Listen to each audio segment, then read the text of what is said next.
চাঁদের রাজকুমারী। এক ছিল দেশ, রূপকথার দেশ। সেই দেশে মেঘেরা ভেসে বেড়াতো তুলোর মতো, আর পাখিরা গাইতো মিষ্টি গান।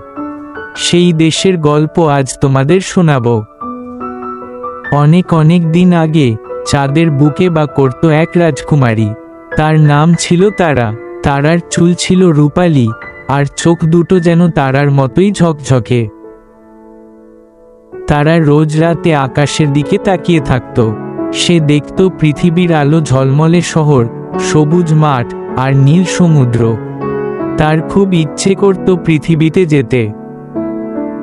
কিন্তু চাঁদের মায়েরা বলতেন, পৃথিবীটা বড়ই কঠিন, সেখানে দুঃখ অনেক।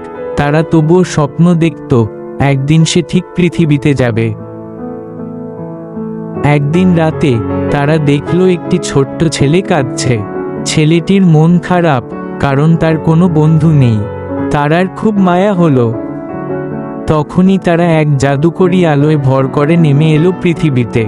ছেলেটির পাশে গিয়ে দাঁড়ালো তারা, আর মিষ্টি হেসে বলল, আমি তোমার বন্ধু হতে এসেছি। সেই থেকে তারা আর ছেলেটি খুব ভালো বন্ধু হয়ে গেল। তারা দুজনে মিলে ঘুরে বেড়াতো, খেলতো আর স্বপ্ন দেখত। তারা শিখেছিল, বন্ধুত্বই পৃথিবীর সবচেয়ে বড় জাদু। আর এভাবেই চাঁদের রাজকুমারী খুঁজে পেল তার ভালোবাসার পৃথিবী। বন্ধু, গল্পটি কেমন লেগেছে? আরও এমন গল্প পেতে আমাদের চ্যানেলটি সাবস্ক্রাইব করে সাথেই থাকো।